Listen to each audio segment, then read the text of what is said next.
ஏன்னா இது என்னது பணியாரம்? பணியாரம் இது வந்து சேம்பரபுரத்தில் நாராயணசுவாமி கோயில் இருக்கு. அங்கே வந்து எப்பவும் வருஷம் வந்து ஆணி திருவிழா நடக்கும். ஆமாம், இப்போ தான் இடையில தேரோட்டம் நடந்துச்சு. இப்போ வந்து கார்த்திகைன்னு ஒரு திருவிழா நடக்கும்.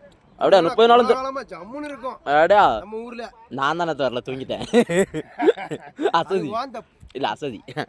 சரி, இது ஸ்பெஷல் என்ன? பலகாரங்கள், அதாவது லட்டு பூந்தி சுவாமிக்கு கல்யாணம் நாள், அதாவது கல்யாணம் திருக்கல்யாணம். அப்படியா?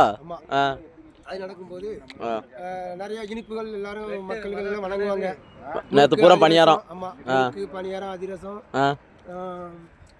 அவங்க நினைச்சது பூரா நாங்கள் நினைச்ச எல்லாம் சாமியெல்லாம் கூட்டு எடுத்து அப்போ நேற்று லட்டு கிட்டு எல்லாம் பக்தர்கள் பூரா அந்த குள்ளமான மாதிரி ஆட்களாம் பணியாரம் இவ்வளோ இருக்கும். நேற்று என்னதான் செய்தாலும் தெரியல. இன்னைக்கு நம்மகிட்ட பிடுங்குதாரு. நம்மகிட்ட பிடிக்குங்க, பிடிங்கினாலும் பரவாயில்லையா. இன்னைக்கு எதுவும் உண்டா? அப்படி இன்னைக்கு வேலையும் செய்ய மாட்டாங்க. இல்லை, இன்னைக்கு எதுவும் பணியாரம் உண்டா? இன்னைக்கு மறுவீட்டு பணியாரம், ஐயாவுக்கு மறுவீடு.